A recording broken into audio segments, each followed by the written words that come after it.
الرحمن الرحيم، والصلاة والسلام على أشرف الأنبياء والمرسلين سيدنا محمد وعلى آله وصحبه أجمعين. حديثنا اليوم على عرض دايما مشهور في المجتمع اللي هو الشخير. الشخير طبعا له أسباب كثيرة صراحة، لكن احنا النقطة المهمة بالنسبة للشخير مو الشخير كشخير. الشخير ده يعتبر عرض وليس مرض. الشيء المهم مع الشخير هو الأشياء المصاحبة مع الشخير، وأهم شيء اللي هو توقف التنفس أثناء النوم. الشخير طبعا إذا كان في انسداد في الأنف، إذا كان في مشاكل في مجرى التنفس، هيكون في صوت صفير اللي هو مسمى بالنسبة لنا شخير.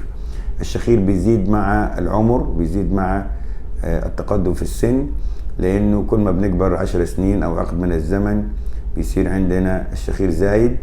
الشخير بيعتبر شيء مزعج بالنسبة للشخص النايم أو الشخص اللي هو معاه في نفس المكان، لكن الأهم من الشخير اللي هو عملية التوقف التنفس أثناء النوم، ودي القضية الخطيرة.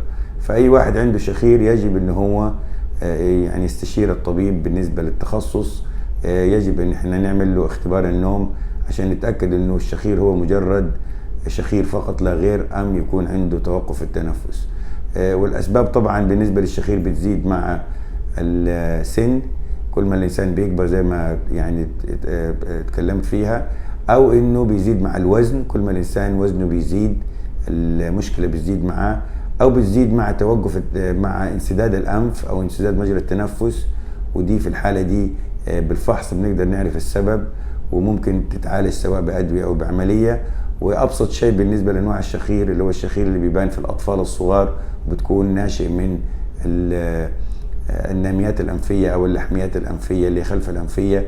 وفي الحالة دي مجرد ما بنشيل اللحمية أو بنشيل اللوز واللحميات، الطفل بيتحسن مباشرة.